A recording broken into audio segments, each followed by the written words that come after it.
Hello everyone, আসসালামু আলাইকুম। কেমন আছেন সবাই? আই হোপ সবাই ভালো আছেন। আমি কোহিনুর ফিটনেসের উপরে ভিডিও করে থাকি।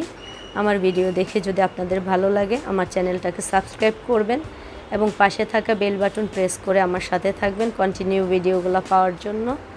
আর আমার ভিডিও দেখার পরে যদি আপনাদের ভালো লাগে এবং উপকারে আসে অবশ্যই ফ্রেন্ডস অ্যান্ড ফ্যামিলিকে শেয়ার করবেন এবং আমার চ্যানেলটা সাবস্ক্রাইব করতে বলবেন, এটা আমার রিকোয়েস্ট। তা আজকে যে টপিকটা নিয়ে কথা বলবো সেটা হচ্ছে আমরা যে মেয়েরা জিম করি, জিমে অবশ্যই স্পোর্টস ব্রা বা টাইট ব্রা পরে এক্সারসাইজ করবেন। কার্ডিও করার সময় অবশ্যই টাইট স্পোর্টস ব্রা পরে করবেন, না হলে আপনার ব্রেস্ট ঝুলে যাবে। আপনি যখন টাইট স্পোর্টস ব্রা এবং টাইট ব্রা পরে এক্সারসাইজ করবেন তখন আপনার পাশাপাশি ব্রেস্টটাও টাইট হয়ে যাবে। আর আরেকটা কথা হচ্ছে, আমাদের মেয়েদের প্রতি মাসে যে পিরিয়ড হয়, পিরিয়ডের সময় এক্সারসাইজ করবেন না। যতদিন ব্লিডিং হবে ততদিন এক্সারসাইজ অফ রাখবেন। এতে করে আপনি মোটা হবেন না, বরং আপনার উপকারে আসবে। ব্লাড যাওয়ার সময় এক্সারসাইজ করতে হয় না, এটা আমাদের জিমে নিষেধ আছে।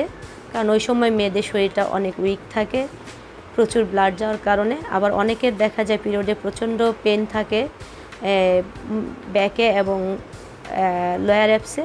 তো সেক্ষেত্রে আপনার কিন্তু এক্সারসাইজ আছে, আপনি জিমের যে ইনস্ট্রাক্টর আছে তার সাথে আপনি কথা বলবেন, ওই ব্যাপারেও আপনাকে এক্সারসাইজ দিবে পিরিয়ডের পেন চলে যাওয়ার জন্য।